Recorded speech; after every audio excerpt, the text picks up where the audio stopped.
رب اشرح لي صدري ويسر لي أمري واحلل عقدة من লিসানি يفقهوا قولي। প্রায় ৩৫০০ বছর আগের মিশরীয় সাম্রাজ্য পৌঁছে গিয়েছে অর্থনৈতিক সমৃদ্ধির চূড়ান্তে। রাজা আহমসের সামরিক অভিযানের সুবাদে হিক্সোস শাসনের পতন ঘটে এবং মিশরের ইতিহাসে এক নতুন অধ্যায় আরম্ভ হয়। মাত্র কয়েক প্রজন্ম আগেই যে সাম্রাজ্যে অর্থমন্ত্রীর মতো মর্যাদাপূর্ণ পদে নিয়োজিত ছিলেন ইউসুফ আলাইহিসসালাম এবং যার মাধ্যমে বনি ইসরাইল জাতি সেই অঞ্চলে নিরাপদে বসবাস করতে আরম্ভ করেছিল, তার অল্প কিছু সময় পরেই কারো কারো মতে শখানেক বছরের মাথায় সেই বনি ইসরাইল জাতি সেই অঞ্চলের এক শাসিত জনগোষ্ঠীতে পরিণত হয়েছিল। বর্তমান বিশ্বেও অনেক সময় এমনটা লক্ষ্য করা যায়। কোনো কোনো দেশে সরকার বা শাসন ব্যবস্থায় বড় ধরনের পরিবর্তন আসলে কিছু কিছু সংখ্যালঘু সম্প্রদায়ের অবস্থানেও লক্ষণীয় পরিবর্তন এসে থাকে। মিশরে যখন একের পর এক ফিরআউনের নেতৃত্বে নানাবিধ স্থাপত্যকর্ম ও দেবালয় নির্মাণ কাজ চলতে থাকে, বনি ইসরাইলদের অবস্থানে কোনো পরিবর্তন আসে না।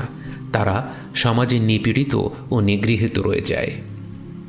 এই সময়টায় রাজত্বের সাথে প্রভুত্বের মিশ্রণ ঘটানোর এক প্রচেষ্টা দেখা দেয় মিশরী শাসকদের মাঝে এবং এরই জের ধরে মিশরের সিংহাসনে আসে এমন এক শাসক যে নিজেকে সবচেয়ে বড় প্রভু বলে দাবি করত এবং যাকে বলা যেতে পারে মানব ইতিহাসের নিকৃষ্টতম ব্যক্তি। এই ফিরআউন ঐতিহাসিকভাবে ঠিক কোন ফিরআউন এ নিয়ে মতভেদ রয়েছে। যদিও কেউ কেউ দাবি করে ফিরআউন রামেসেস দ্য সেকেন্ডই হল পবিত্র কোরআনে উল্লেখিত ফিরআউন, এই ব্যাপারে পবিত্র কোরআন থেকে সুস্পষ্ট কোনো তথ্য পাওয়া যায় না। পবিত্র কোরআনে আল্লাহ নাম ধরে কারো কঠোর সমালোচনা করেন এমনটা খুব বেশি পাওয়া যায় না এবং বেশিরভাগ ক্ষেত্রে তিনি কিছু কিছু কাজকে উল্লেখ করে বলেন যারা এমন কাজ করে তারা খারাপ মানুষ। তবে ইবলিস, ফিরআউন, আবু লাহাব ইত্যাদি হলো এর ব্যতিক্রম এবং মানব জাতির মধ্যে থেকে কোরআনে ফিরআউনের সমালোচনাই সবচেয়ে বেশি লক্ষ্য করা যায়। ফিরআউনের অন্যায় অনাচারকে আমরা দুই ভাগে ভাগ করতে পারি: আল্লাহর হক নষ্ট করা এবং মানুষের হক নষ্ট করা। এবং মানুষের ওপর সে যে পরিমাণ অন্যায় এবং নিপীড়ন চালাতো তা সত্যিই ভয়ঙ্কর। তার একটি প্রধান পাপ ছিল সংখ্যালঘু বনি ইসরাইলদের নানাভাবে নির্যাতন করা। ফিরআউনের এই রাজনৈতিক কৌশল আমরা বর্তমান যুগেও দেখতে পাই। একটি দেশের সংখ্যাগরিষ্ঠ জনগোষ্ঠীর সমর্থন পাওয়ার জন্য কোনো কোনো শাসকেরা সংখ্যালঘুদেরকে অসভ্য এক জাতি হিসেবে তুলে ধরবে, তাদের বিরুদ্ধে সংখ্যাগরিষ্ঠদের মনে ঘৃণা ও বিদ্বেষ সৃষ্টি করবে এবং এরপর তাদেরকে অন্যায়ভাবে অত্যাচার করার মাধ্যমে জনসমর্থন পাওয়ার চেষ্টা করবে। ফিরআউন বনি ইসরাইলদের বিরুদ্ধে এমন এক আইন প্রণয়ন করল যার মতো ভয়ঙ্কর রকমের জুলুম হয়তো মানব ইতিহাসে এর আগে কখনো হয়নি। ইন্না ফিরআউন আলা ফিল আরদি ওয়াজআলা আহলাহা শিয়াআন ইস্তাদঈফু তাঈফাতাম মিনহুম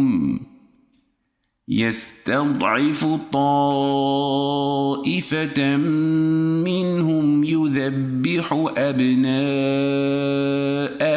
ويستحيي نساءهم إنه كان من المفسدين। ফিরআউন আদেশ করল বনি ইসরাইলদের মধ্যে যে ঘরেই কোনো পুত্র সন্তান জন্মগ্রহণ করবে সেই শিশুটিকে হত্যা করে ফেলা হবে আর তাদের কন্যা সন্তানদের ছেড়ে দেওয়া হবে। অর্থাৎ এটা ছিল এক পাশবিক এথনিক ক্লেন্সিং।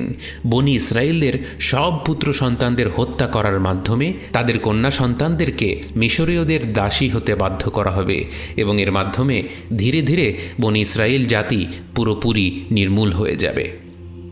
কিন্তু যেহেতু ফিরআউন বনি ইসরাইল জাতিকে মূলত দাস হিসেবে ব্যবহার করত এবং তাদেরকে দিয়ে কঠোর পরিশ্রমের কাজ করাতো, সমাজ থেকে বনি ইসরাইলদের সব পুরুষ বিলুপ্ত হয়ে গেলে অর্থনৈতিকভাবে তাদের কিছু সমস্যাও দেখা দেবে। আধুনিক যুগে যাকে বলা হয় চিপ লেবার বা সস্তা শ্রম তা কমে যাওয়ার আশঙ্কা থাকে বলে স্কলারদের মতে ফিরআউন সিদ্ধান্ত নিল 1 বছর বনি ইসরায়েলদের পুরুষ সন্তানদের ছেড়ে দেওয়া হবে, আরেক বছর তাদের হত্যা করা হবে। এ ব্যাপারে নিশ্চিত হওয়ার উপায় নেই, যেহেতু পবিত্র কোরআনে শুধুমাত্র বলা আছে يذبح أبناءهم অর্থাৎ সে তাদের পুরুষ সন্তানদের হত্যা করত। তবে এই মতটি সঠিক হওয়ার সম্ভাবনা রয়েছে, যেহেতু আমরা জানি মূসা আলাইহিসসালামের ভাই হারুন আলাইহিসসালামও জীবিত ছিলেন। তবে সে প্রসঙ্গে বিস্তারিত পরবর্তী পর্বে ইনশাআল্লাহ। ফিরআউনের এমন নির্মম পদক্ষেপের পেছনে আরেকটি কারণও ছিল। সে একদিন স্বপ্নে দেখল বাইতুল মাকদিস থেকে একটি আগুন বের হয়ে এসে মিশর পর্যন্ত পৌঁছে গিয়েছে এবং সেই আগুনে সবাই পুড়ে ছারখার, শুধু বনি ইসরাইল ব্যতীত। সে তার পুরোহিতদের কাছ থেকে এই স্বপ্নের ব্যাখ্যা জানতে চাইল এবং তারা বলল, এর মানে হচ্ছে বনি ইসরাইলদের মধ্যে এমন একজন জন্ম নিবে যে ফিরআউনের রাজত্ব ধ্বংস করে দিবে। অমনি ফিরআউন নিপীড়িত অত্যাচারিত বনি ইসরাইলদের বিরুদ্ধে আরও ক্ষুব্ধ হয়ে উঠল, আরম্ভ করল সেই ভয়াবহ হত্যাকাণ্ড। একবার কল্পনা করে দেখুন, এমন এক সমাজে আপনি বাস করছেন যেখানে চারিদিকে ছড়িয়ে আছে অত্যাচারী শাসকের দালালেরা। যখনই জানা যাবে কোনো বনি ইসরায়েলি নারী গর্ভবতী হয়েছে, তাকে কঠোর নজরদারিতে রাখা হবে এবং বাচ্চা জন্ম হওয়া মাত্র গুপ্তচরেরা তথ্য ফাঁস করে দেবে কন্যা সন্তান হয়েছে না পুত্র সন্তান, এবং পুত্র সন্তান জন্ম হলেই কিছুক্ষণের মধ্যেই ফিরআউনের হত্যাকারী বাহিনী এসে সদ্য ভূমিষ্ঠ হওয়া নিষ্পাপ শিশুটিকে নৃশংসভাবে হত্যা করে তার মরদেহ নদীতে ফেলে দেবে। ফিরআউনের এমন ন্যাক্কারজনক আইন ব্যবস্থার মাঝেই বনি ইসরায়েলের একজন নারী গর্ভবতী হলেন, অতঃপর জন্ম নিল ফুটফুটে এক নবজাতক। পৃথিবীর বুকে ভূমিষ্ঠ হলেন মূসা আলাইহিসসালাম।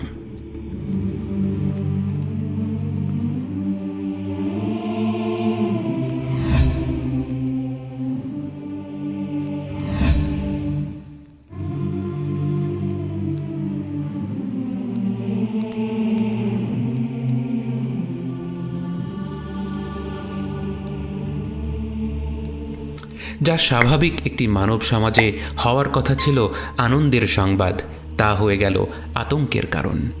মূসা আলাইহিসসালামের মায়ের অবস্থা বর্ণনা করে আল্লাহ তাআলা বলেন, وأوحينا إلى أم موسى أن أرضعيه فإذا خفت عليه فألقيه في اليم ولا تخافي ولا تحزني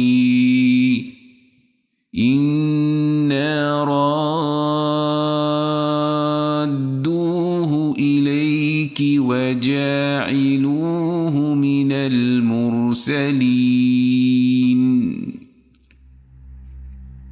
সন্তানের জীবনের নিরাপত্তার ব্যাপারে উদ্বিগ্ন মূসা আলাইহিসসালামের মা কোনো নবী ছিলেন না, কিন্তু আল্লাহ বলছেন তার এই বান্দির অন্তরে তিনি সরাসরি ওয়াহি নাজিল করলেন। ওয়াওহাইনা অর্থাৎ আমি ওয়াহি নাজিল করলাম, তাকে আদেশ করলাম তুমি মূসাকে বুকের দুধ খাওয়াতে থাকো এবং যখন তার সম্পর্কে বিপদের আশঙ্কা করবে তখন তাকে নদীতে ভাসিয়ে দেবে এবং ভয় পেও না, দুঃখও করো না, আমি অবশ্যই তাকে তোমার কাছে ফিরিয়ে দেব এবং তাকে রসুলদের অন্তর্ভুক্ত করব। একমাত্র আল্লাহর সরাসরি ওয়াহি ছাড়া কোনো মায়ের পক্ষেই সম্ভব নয় তার সদ্য জন্ম হওয়া শিশুটিকে নদীতে ভাসিয়ে দেওয়ার সিদ্ধান্ত নেয়ার। আমাদের জীবনে হয়তো কখনো কখনো কঠিন সিদ্ধান্ত নিতে হয়, তখন যেন আমরা মূসা আলাইহিসসালামের মায়ের কাছ থেকে শিক্ষা নিতে পারি। একদিকে ফিরআউনের হিংস্র বাহিনীর কাছে নিজের সন্তান হত্যা হওয়ার ভয়, অন্যদিকে অথই দরিয়ায় তার ডুবে যাওয়ার ভয়। এমন অবস্থায় তিনি আল্লাহর উপর তাওয়াক্কুল করেছেন। আমাদের যখন কঠিন সিদ্ধান্ত নেওয়ার সময় আসে আমরা ইস্তেখারা করতে পারি এবং আল্লাহর উপর তাওয়াক্কুল করে এগিয়ে যেতে পারি। মূসা আলাইহিসসালামের মা ঠুনকো ঝুড়িটিতে তার নবজাতক শিশুকে ভাসিয়ে দিয়ে তার মেয়েকে অর্থাৎ মুসা আলাইহিসসালামের বোনকে বললেন নদীর পাড় দিয়ে ছুটে যেতে এবং কারো সন্দেহ না জাগিয়ে দূর থেকে দেখতে ঝুড়িটি কোথায় যায়। আল্লাহর কি বিস্ময়কর পরিকল্পনা! যেই ফিরআউনের বাহিনীর কাছ থেকে শিশুকে বাঁচানোর জন্য মুসা আলাইহিসসালামের মা তাকে ভাসিয়ে দিলেন, সেই নদীর বুকে ভেসে ভেসে শিশু মুসা আলাইহিসসালাম আল্লাহর হুকুমে পৌঁছে গেলেন স্বয়ং ফিরআউনের প্রাসাদের তীরে। রাজপ্রাসাদের তীরে নদীতে ভেসে এসেছে এক ফুটফুটে শিশু। খবরটা ছড়াতে দেরি হলো না। ফিরআউনের কাছে শিশুটিকে নিয়ে যাওয়া হলো। ফিরআউনের কাছে ব্যাপারটি নিশ্চয়ই পরিষ্কার ছিল। যে সময়ে বনি ইসরায়েলদের ঘরে পুত্র সন্তানদের হত্যা করা হচ্ছে, সে সময়ে নদীতে কেন এক নবজাতক শিশুকে ভাসিয়ে দেওয়া হয়েছে তা বুঝতে ফিরআউনের কষ্ট হওয়ার কথা না। কিন্তু সে কোনো সিদ্ধান্ত নেওয়ার আগেই তার স্ত্রী আসিয়া আলাইহিসসালাম এগিয়ে আসলেন। শিশুটিকে দেখে আল্লাহর রহমতে তার মনে এমন মায়া তৈরি হলো, তিনি ফিরআউনের কাছে আকুতি করে বললেন, কুররাতু আইনিন লি ওয়ালাক, এই বাচ্চাটি আমার চোখের মনি হয়ে উঠবে আর তোমারও। অর্থাৎ এই শিশুকে আমরা নিজেদের সন্তানের মতো লালন পালন করতে পারি। সে তো আমাদেরই শিক্ষা দীক্ষায় বড় হবে, তাহলে তো আর চিন্তার কোনো কারণ নেই, তুমি তাকে হত্যা করো না। এবং আল্লাহ যে সব বিষয়ের উপর পরিপূর্ণ ক্ষমতা রাখেন তা আবারও প্রমাণ হলো। আমরা ভাবি যিনি সর্বশক্তিমান তিনি তার শক্তির পরিচয় দেন গ্রহ নক্ষত্র সৃষ্টির মাধ্যমে, ঝড় তুফানের মাধ্যমে, ভূমিকম্পের মাধ্যমে, কিন্তু তার হুকুমে যে পৃথিবীর বুকে সবচেয়ে পাষাণ ব্যক্তির হৃদয়েও এক ধরনের মায়া তৈরি হতে পারে তাই প্রমাণিত হলো। এবং তা এজন্যে নয় যে ফিরআউনের অন্তরে ভালো কিছু ছিল, বরং তা এজন্যে যে আল্লাহ সিদ্ধান্ত নিয়েছেন তার বান্দা মুসা আলাইহিসসালামকে তিনি নিরাপদে রাখবেন, এবং কোনো ফেরেশতা পাঠিয়ে নয়, কোনো অলৌকিক ঘটনার মাধ্যমে নয়, বরং তিনি তার বান্দাকে সরাসরি তার শত্রুর ঘরে পাঠিয়ে সেই শত্রুর অন্তরে মায়ার আবির্ভাব ঘটিয়ে তাকে রক্ষা করার সিদ্ধান্ত নিলেন, যার মাধ্যমে তিনি যে সৃষ্টি জগতের প্রতিটি বিষয় পরিপূর্ণরূপে নিয়ন্ত্রণ করেন তা প্রমাণ করলেন। সুবহানাল্লাহ। ফিরআউন আসিয়া আলাইহিসসালামের অনুরোধ মেনে নিল, মুসা আলাইহিসসালামকে গ্রহণ করল, কিন্তু সদ্য ভূমিষ্ঠ হওয়া শিশুটিকে দুধ পান করাবে কে? বিভিন্ন মহিলাকে খবর দেওয়া হলো, কিন্তু শিশু মুসা কারো কাছ থেকেই দুধ পান করল না। এদিকে খবর পেয়ে মুসা আলাইহিসসালামের বোন রাজপ্রাসাদে এসে হাজির হলো এবং বলল তার এক পরিচিত পরিবার আছে যারা এই শিশুটিকে ঠিকভাবে লালন করতে পারবে। এবং আল্লাহ মুসা আলাইহিসসালামের মায়ের অন্তরে ওয়াহি নাজিল করার মাধ্যমে যে ওয়াদা করেছিলেন, লা তাখাফি ওয়া লা তাহজানি ইন্না আরাদ্দাহু ইলাইক, ভয় পেও না, দুঃখও করো না, আমি অবশ্যই তাকে তোমার কাছে ফিরিয়ে দেব। এই ওয়াদাটি পূরণ হলো। যে মা বাধ্য হয়ে কলিজার টুকরো শিশুটিকে নদীতে ভাসিয়ে দিয়েছিলেন, তার কোলেই নিরাপদে স্বয়ং রাজার নির্দেশে ফিরে এলো শিশু মুসা আলাইহিসসালাম। নিজের মায়ের কোলে ফিরে এসে শিশু মুসা দুধ পান করতে লাগলো এবং তার আপন মাকেই বেছে নেওয়া হলো নতুন এই রাজপুত্রের দুধ মা হিসেবে। এবং এমনিভাবে মুসা আলাইহিসসালাম মা আসিয়া আলাইহিসসালামের ঘরে আবার একই সাথে তার আপন মায়ের লালন পালনে বেড়ে উঠতে লাগলেন। আল্লাহ রব্বুল আলামিনের পরিকল্পনা অনুযায়ী তৈরি হতে লাগলেন এক রোমাঞ্চকর মিশনের জন্যে।